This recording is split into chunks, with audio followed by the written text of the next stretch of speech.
edition, NFL Week 2. As you all know, I did my picks versus the spread last week. Didn't fare so well. First time doing it. At least I was 500. We'll go there. I'm not going to go over all the games. I'm just going to hit a couple, do what my record was, and then move on to this week. First off, the record versus the spread picks, I was 8-8. And just overall wins picks, I was 9-7. In my suicide pick, I was 0-1. I picked the Kansas City Chiefs to beat the Tennessee Titans, and that was my lock pick, and they got smoked. The other game that I thought was going to go a little different than it actually did was the Dallas Cowboys and 49ers. I thought the suspensions on that 49ers defense would hurt them, and oh, damn, I was wrong. You know what? We're going to move on from last week, and just, it's a learning experience. If you don't know about the suicide pick, there's a couple other shows I've seen do it. Beat Eddie J Productions does it. Basically, what it is, each week you pick a different team. Once you use that team, you can't reuse them. So I picked the Chiefs already. I went 1-1 with that pick, so I can't use the Chiefs at all. But yeah, so hopefully here week 2 I fared a little bit better than last week. But hey, you never know. I do want to talk about the Ray Rice situation. I know every news media, every show is leading with it. I didn't suck it. I'm better than they are. My 2 cents on the Ray Rice thing is domestic abuse is a problem in the NFL. It's a problem anywhere. Any man that lays a hand on a woman's a douchebag. You can't call yourself a man. That's the one thing a guy should never, ever, ever, ever do is touch a woman like that. And it's despicable. He's a horrible human being for doing it. Any of the NFL guys that have been arrested, either in the past, present, or future, you're a douchebag. You don't need to be. You don't need to be calling yourself a man if you're going to beat a woman. Period. It goes for anybody out there watching. I don't care who you are. That's my personal opinion. I would never ever do that. And I'm pretty sure 90% of you men out there, 95% of you men out there watching this wouldn't do that. But I do want to say that I have an issue with the way Roger Goodell handled this. Obviously, back in February, March, when it actually happened, he suspended him for 2 games. And then now he's coming in with this other tape that got released saying, okay, you're suspended indefinitely.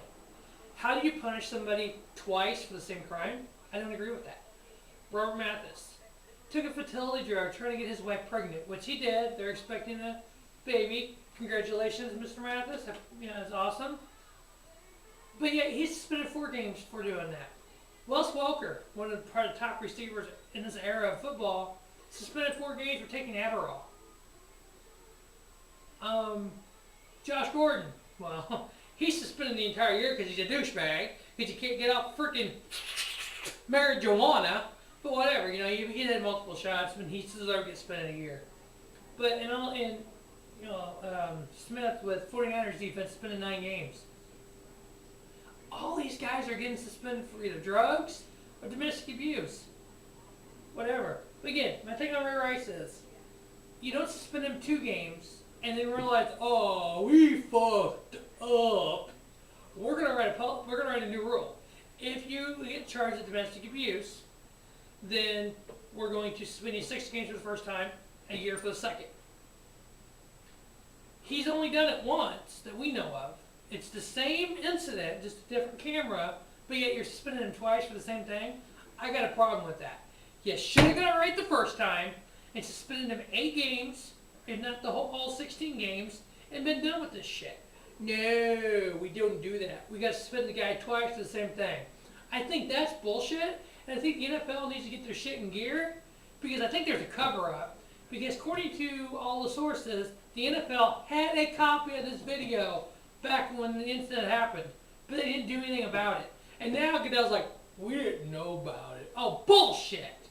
I guarantee you knew about it. You just chose not to do anything about it, and you got caught. I think, like, all the other reports are saying that Goodell should step down. Yes, he should. Roger Goodell should be out as commissioner of the NFL because of this. All right. Now that that's out, on to my NFL Week 2 picks. First game, we got the Pittsburgh Steelers at the Baltimore Ravens. The Ravens are favored by 2.5. I'm actually taking Baltimore to cover that. They're definitely going to win that game probably, and definitely win by at least 2.5 to 3 points. Obviously, you can't win by half, so 2 or 3 points.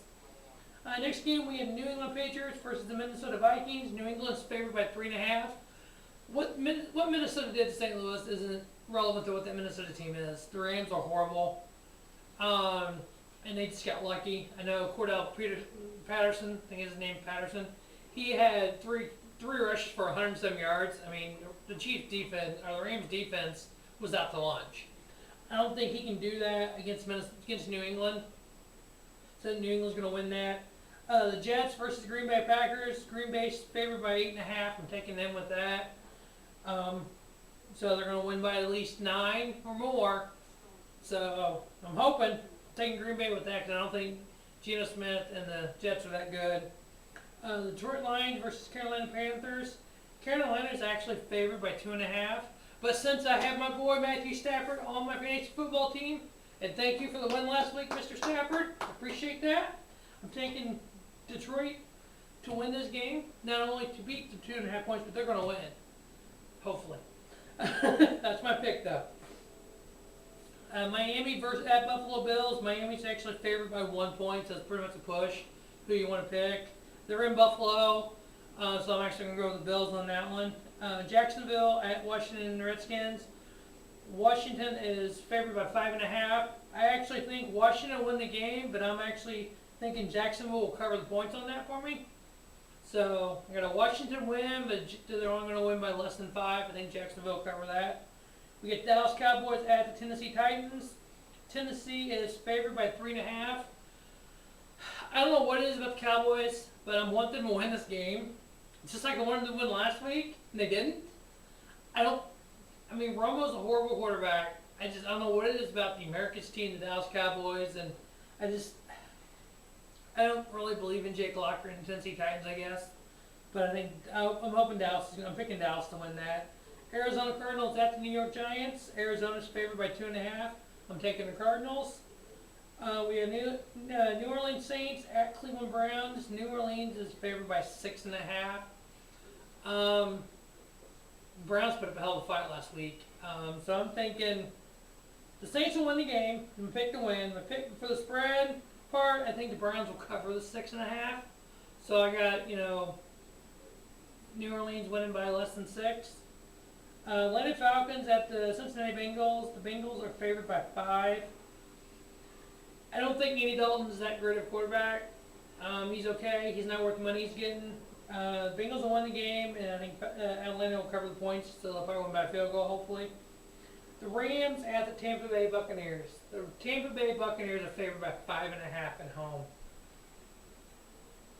Wow. I know Lovie Smith, the head coach at Tampa, has got them playing pretty well. I don't know what the hell is going on with St. Louis. On paper, they're a playoff team.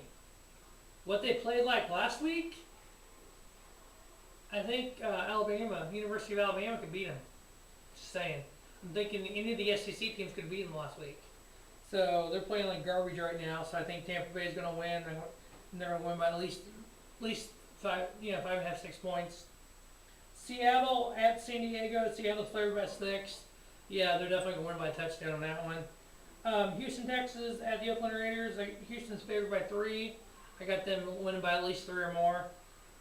Chiefs at Denver. Spread's 13.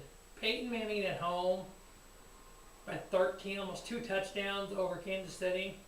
I know Kansas City got smoked last week by Tennessee.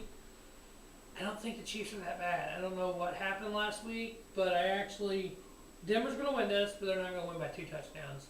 So they're not winning by 13. I think Kansas City's going to cover the points. We have Chicago Bears at San Francisco 49ers. The Niners are favored by 7. I'm taking them with that. They're at home. I think Kaepernick and that 49ers team is a lot better than I thought they were. Week 1, I thought Dallas was going to beat them, and they did, and they just annihilated them. They didn't really take into consideration how good that offense was. Vernon Davis and Anquan Bolden and Kaepernick and Gore and everybody. So I think Vernon Davis is on my fantasy team. So I'm thinking a big day for Vernon Davis and 49er win. Um, Monday night we had the Philadelphia Eagles at the Indianapolis Colts. I don't know about that Chip Kelly defense. I think the up tempo they want to play, if somebody can slow that down and do their game, this is like in Indianapolis with Andrew Luck and Reggie Wayne, and then that defense they have. Indy's favored by 3 points. I'm thinking Indy's going to win by at least 3 or more.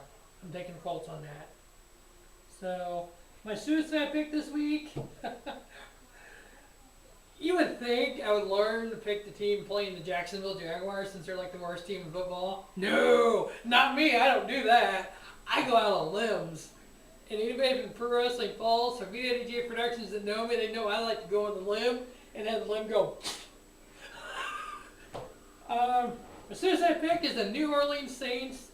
They're at Cleveland. They're favored by 6.5. That's my lock pick. The Saints beating Cleveland Browns.